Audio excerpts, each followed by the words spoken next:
The Whispering Woods. In the quaint village of Eldershade, nestled against a dark, sprawling forest, strange whispers haunted the night air.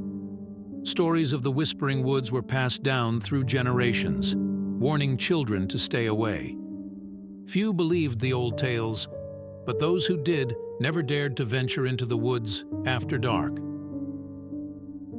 One crisp autumn evening, a curious teenager named Emily decided to explore the forest. She was known for her adventurous spirit and often dismissed the superstitions that kept the villagers in fear. Armed with a flashlight, her journal, and her trusty dog, Max, she set out on the narrow path leading into the woods. The villagers watched her leave, shaking their heads in disbelief, muttering warnings she chose to ignore. As Emily ventured deeper into the forest, the canopy above grew denser, blocking out the moonlight. The whispers began softly at first, like the rustling of leaves, but soon grew louder, forming unintelligible words. Max started to growl, his ears perked up, sensing something Emily could not see. "Easy, boy," Emily whispered, though she herself felt a growing unease. She continued on, determined to uncover the truth behind the legends. Suddenly, the whispers stopped. The air grew colder, and Emily noticed a peculiar cabin ahead, illuminated by a faint, eerie glow. She hesitated, but her curiosity got the better of her. She pushed open the creaking door and stepped inside. The interior was dusty and filled with cobwebs, but something shiny on a wooden table caught her eye: a silver locket. As she picked up the locket, a voice echoed through the room. "You shouldn't be here." Emily spun around to find a young girl standing behind her, dressed in old-fashioned clothing. Her eyes were wide with fear. "You must leave before he finds you."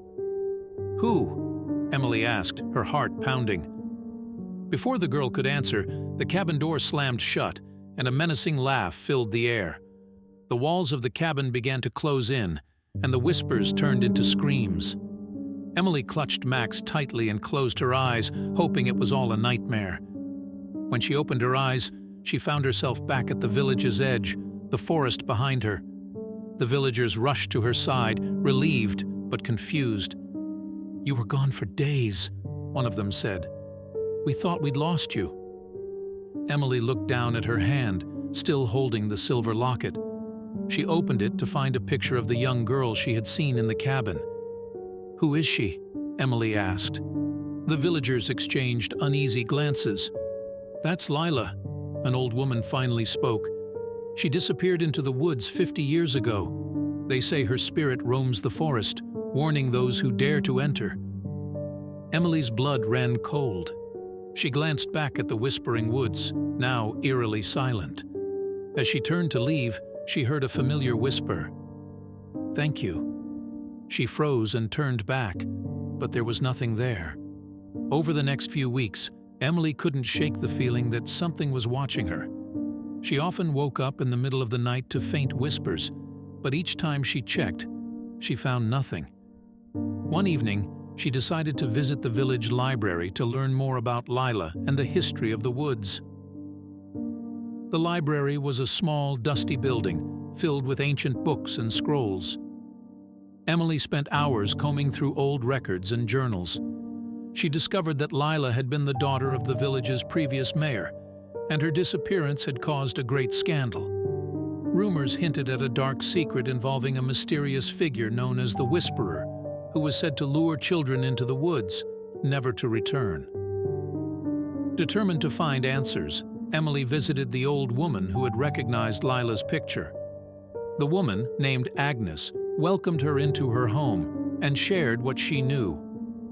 "The Whisperer is not just a ghost," Agnes said.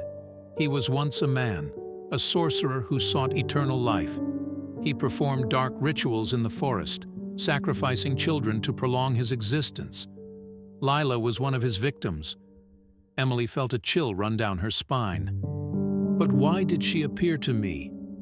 "Her spirit is trapped, bound to the forest by the Whisperer's curse," Agnes explained. "She tries to warn others, but she needs someone brave enough to break the curse." "How can I do that?" Emily asked. Agnes handed her an old, leather-bound book. This contains the rituals and spells the Whisperer used. There's a way to reverse the curse, but it's dangerous. You must confront him in the heart of the forest. Emily knew what she had to do. Armed with the book, she and Max set out for the forest once more, this time prepared for whatever lay ahead. The whispers returned, guiding her deeper into the woods. As she reached the cabin, the air grew icy, and she felt the presence of something malevolent. Inside the cabin, Emily found a hidden trapdoor leading to an underground chamber. She descended into the darkness, Max by her side. The chamber was filled with ancient symbols and artifacts, and at its center stood a shadowy figure. The Whisperer.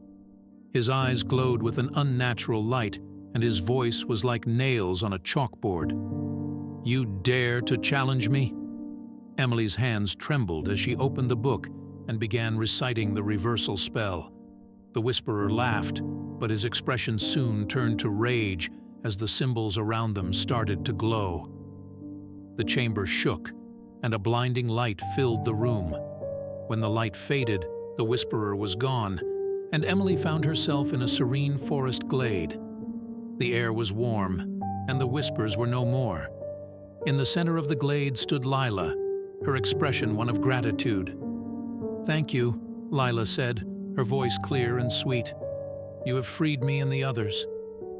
Emily smiled, tears in her eyes. "You're welcome." As Lila's spirit faded, Emily felt a sense of peace. She and Max made their way back to the village, where the news of the Whisperer's defeat spread quickly. The villagers rejoiced, and the once feared Whispering Woods became a place of wonder and beauty. From that day on, Emily never spoke of her experience. The silver locket remained hidden away, a reminder of the night she encountered the unknown. The villagers continued to avoid the forest at night, but they no longer feared it. The whispers had faded into the past, replaced by the songs of birds and the rustling of leaves. But every so often, on a quiet night, someone would hear a soft voice calling their name, beckoning them into the depths of the Whispering Woods, where secrets and shadows intertwined, waiting to be discovered.